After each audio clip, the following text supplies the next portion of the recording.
Hello, fellow students, and welcome to our final project, Multimedia Representation for Communications 101, Spring 2020.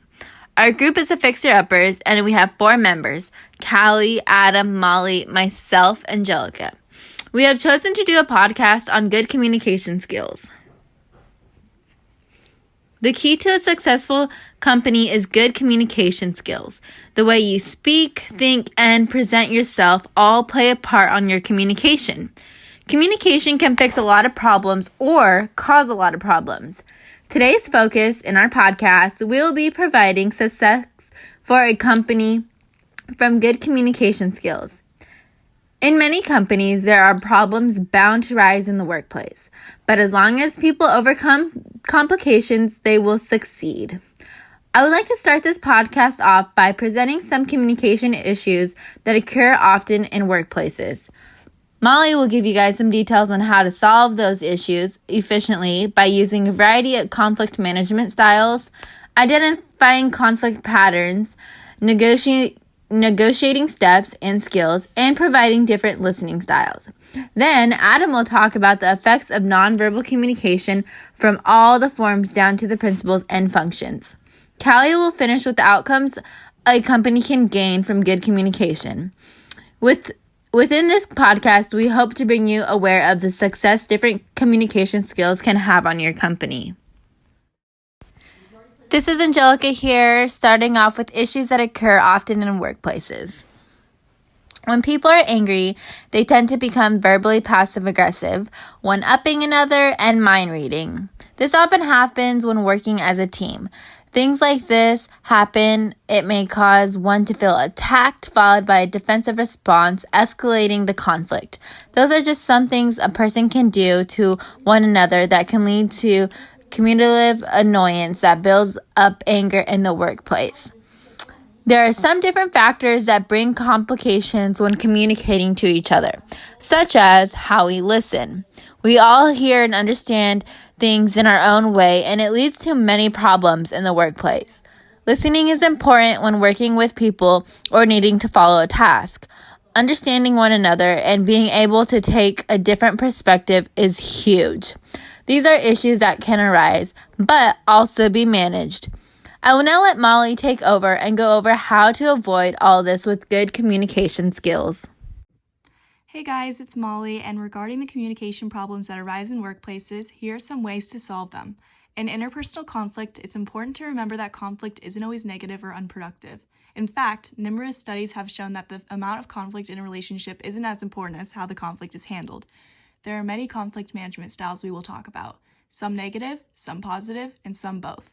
One of the negative conflict management styles is competing. The competing style indicates a high concern for self and a low concern for others. Competing has been linked to aggression and is a poor way to deal with communication issues. This can cause a volatile and hostile environment in the workplace. Another negative conflict management style is avoiding. The avoiding style often indicates a low concern for self and a low concern for others, and no direct communication about the conflict takes place. Even when we try to avoid conflict, we often find ourselves giving away our feelings through verbal and nonverbal cues, such as using a sarcastic tone or rolling of eyes. This avoiding style is either passive or indirect, making this strategy less effective than others due to little information exchange. Next, we will talk about the conflict management styles that can be both positive and negative. For example, accommodation. The accommodating style indicates a low concern for self and a high concern for others, and is often viewed as passive or submissive. We tend to accommodate to be generous, to obey, or to yield. Accommodating can be appropriate when there is little chance that our own goals can be achieved, but when we don't advocate for our own needs, it can negatively affect the relationship. Another conflict management style that can be positive yet negative is compromising. The compromising style shows a moderate concern for self and other and may indicate that there is a low investment in the conflict/relationship. We often hear that the best way to handle a conflict is compromise, but it's not a win-win situation. It's a partial win-lose. This style can resolve a conflict temporarily, but lingering thoughts of what you might have gave up might lead to a future conflict. Both parties are partially giving up what they want and will never be fully satisfied. Lastly, let's talk about the best conflict management style, collaborating. The collaborating style involves a high degree of concern for self and other and usually indicates investment in the conflict situation and the relationship. It ultimately leads to a win-win situation in which neither party has to make concessions because a mutually beneficial solution is discovered or created. Now here's Adam talking about nonverbal language. First, I will introduce what nonverbal language is, which is quite simple. It's our body language. This includes facial expressions like a smile or our gestures like waving hello or shooing someone away, as well as our eye contact. This is the most obvious kind of nonverbal communication, but there is also paralanguage, which falls under nonverbal communication but has to do with our pitch, volume, speaking rate, and other aspects of how we talk. Nonverbal communication plays a crucial role in how we communicate with others.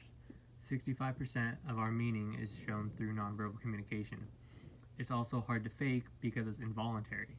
Anyone who has ever tried to fake being mad at someone most likely finds it hard to keep at, because being angry or happy and the way you show it is involuntary. This credibility that we have with nonverbal communication can lead us astray when it comes to conversations in the workplace. Kinesics, which have to do with the movements of the hands, body, arm, and face, can help inform others through nonverbal communication if their message is being received or if they are being paid attention to. If your boss is talking to you and you are not making eye contact, they may assume you are not paying attention and potentially a bad employee. This thought may stem unconsciously from trusting the credibility of the types of nonverbal communication. From the employee's viewpoint, however, they simply may be shy and not very good at making eye contact. This stresses how nonverbal communication can play a critical role in the workplace. Nodding your head can also play a critical role in showing your audience, in this case still your boss, that you are paying attention to what they are saying. These nonverbal cues can help the speaker understand that you are paying attention without having to speak up. The outcome of a good, successful company comes with the key factor of great communication. Communication is such an important role within companies as it not only impacts your employees, but it highly affects your customers. To be successful, your customers should be your top priority to make sure they are always satisfied with the service they are receiving. With great communication to your customers or clients, they will more than likely be sharing the great experience and service that they have had, which then will bring the company more business and service.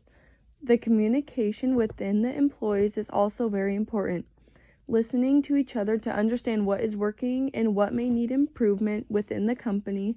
Good communication is also a factor in creating goals for the company.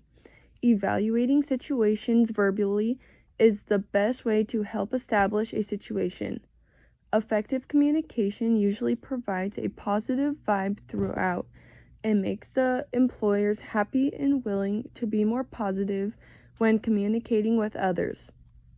Asking questions, relaying information, creating ideas are some great techniques to creating a successful company and creating important relationships.